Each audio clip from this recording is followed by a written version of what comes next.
0345 6060 973.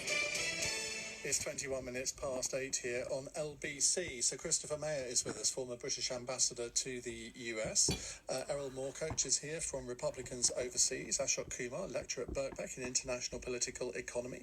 And Zoe Gardner from the Stop Trump campaign. We'll come to your calls in a second, 0345 6060 973. We're asking what sort of relationship should the UK and the US have post-Brexit? Now, Christopher, you were taking slight issue with some of the things that Ashok was saying about this 18-point plan. What is that? I haven't So heard of this. it was a proposal that was put out that basically laid out some of the desirable goals that the Trump administration wanted out of some post-Brexit trade agreement with the UK. And actually what he said explicitly was, I'd like it really quickly because it's clear that they would have really power in the relationship. And I would say just really quickly that actually it's not only because of the post-Brexit situation, it's not only because they see the British military as, like, you know, in terms of the last 20 years being relatively defunded relative to, say, France.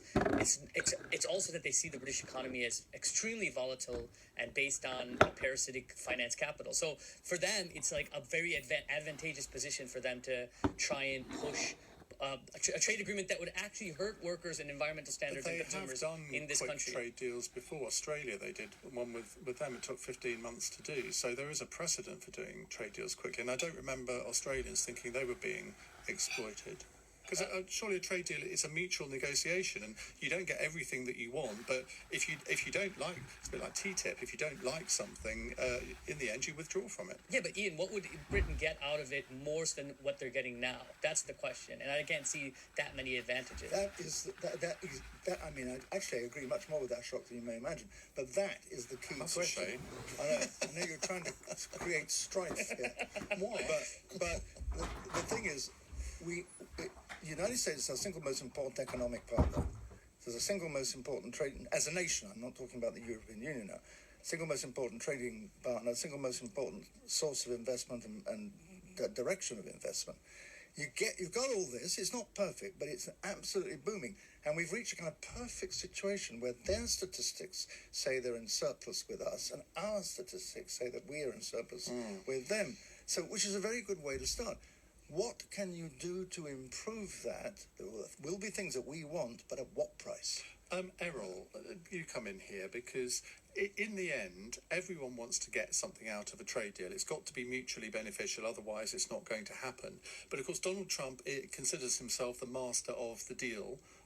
He thinks he's the world's best deal maker. But in the end, trade agreements are not negotiated by presidents, are they? They're negotiated by the administration, and the president will rubber stamp it, and then Congress have to rubber stamp it. What do you think Trump's main priorities would be in a UK-US free trade deal?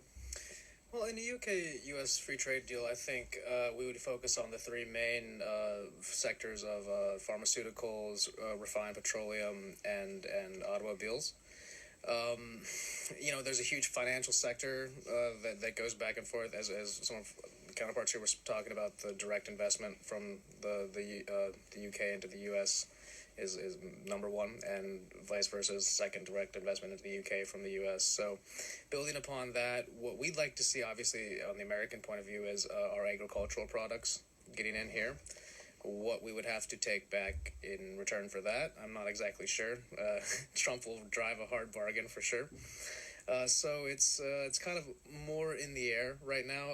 I think there's a wait to see who the next PM is going to be, because that's really going to dictate it. If it's Corbyn, all that playbook's out the window. If it's Boris Johnson, I think that there can be a little bit more of a amicable arrangement there. But we'll have to see.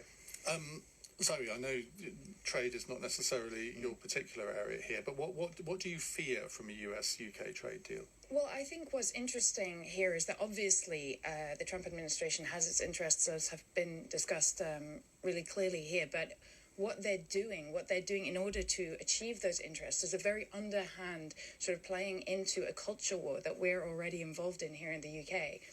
They're trying to play into a massive division in our politics and pushing forward. And, Trump is out there supporting candidates in our democratic races, which is absolutely, unacceptable. Especially because his motivation is so clearly to instrumentalize these divisions along sort of cultural lines in terms of open, closed, leave, remain. Because actually, in reality, the polls show us that people object to Trump's policies and find them revolting, whether they come from the leave side or the remain side. This crosses across all of our political parties to at least a large extent.